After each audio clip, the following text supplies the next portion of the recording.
Napoli è l'unica grande città al mondo a cui è legato un genere musicale, la musica napoletana. Mica esiste la musica Tokyo, la musica Bruxelles, un genere musicale riconosciuto e cantato in tutto il mondo. Baritoni e soprani da ogni angolo del mondo cantano le canzoni napoletane, quindi mettiamoci qua una bella stelletella, un altro motivo di orgoglio di appartenere a questa nostra etnia. Il secolo d'oro della canzone napoletana è quello che va da metà dell'Ottocento a metà del Novecento. Grandi autori. I quattro grandi alfieri sono Salvatore Di Giacomo, Libero Bovio, Ernesto Murolo e Ammario. Però, come nasce la canzone napoletana? Questa è una domanda che mi fanno in molti. Quando nasce la canzone napoletana? Proviamo a rispondere.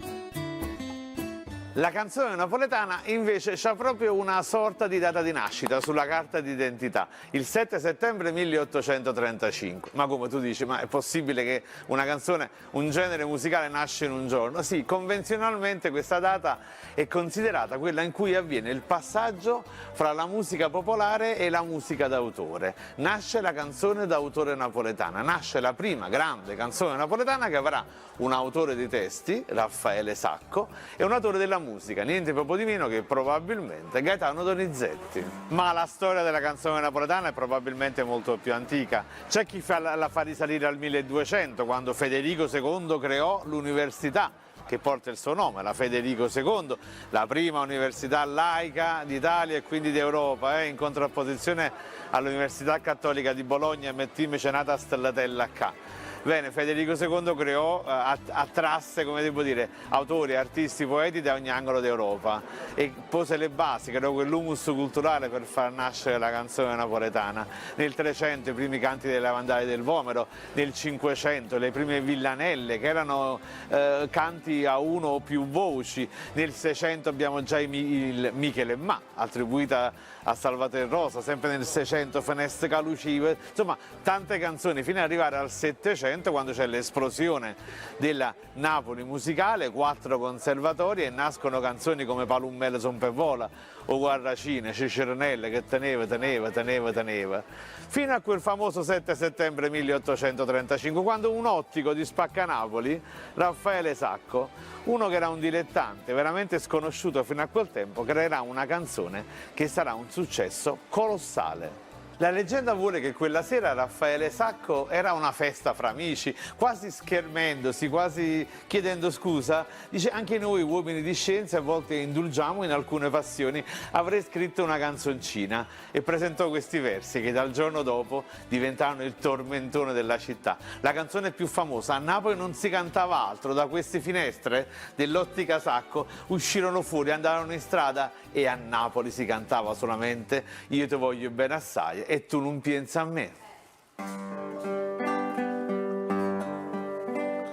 Perché quando mi vide tan grifo come gatta non ne cattaccia fatta che non mi può vedere. Forse la musica è di Gaetano Donizetti, probabilmente.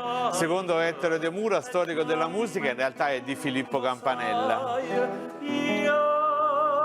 ti voglio bene assai e tu non pensi a me. Io ti voglio bene assai e tu non pensi a me.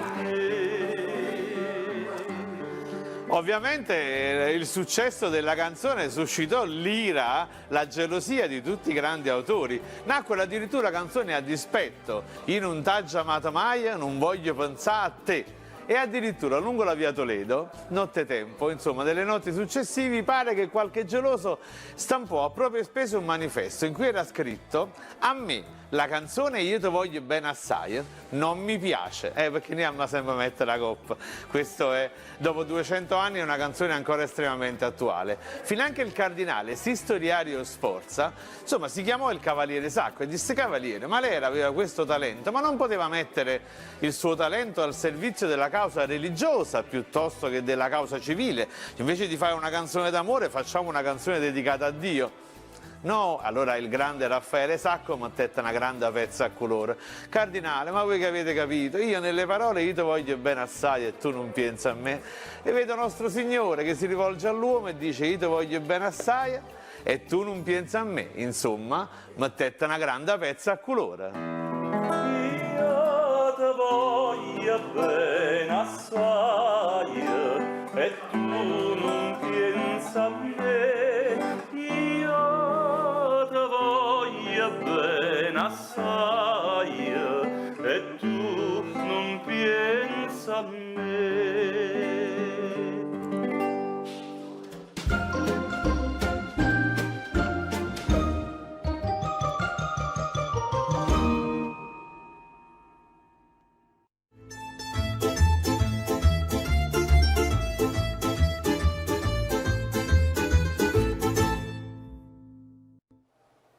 E prima